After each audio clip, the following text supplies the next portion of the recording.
许多爱美的民众每隔一段时间都会前往美容室保养肌肤，而一般的美容室多是位在都会区。接下来我们要带你来看这一间堪称森林系美容室，它是坐落在山林之间，保养肌肤也能够疗愈心灵。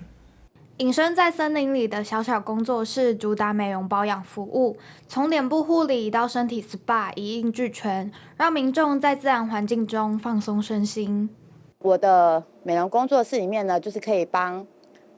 朋友们呢做脸，就是保湿啊、美白啊，做脸的疗程。那另外也有纹绣，就是纹美啊这些，然后也有身体就是身体的 SPA，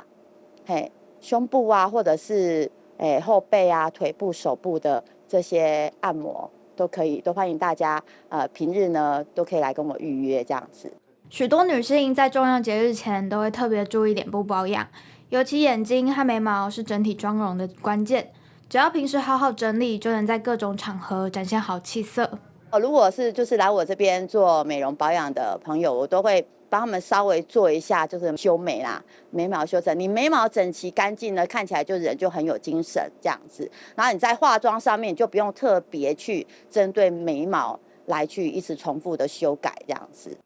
美容服务采预约方式进行，民众在参加宴会、家庭聚餐或重要活动前，只要事先预约，就能轻松安排打理时间。记者沈正、周云成巴黎采访报道。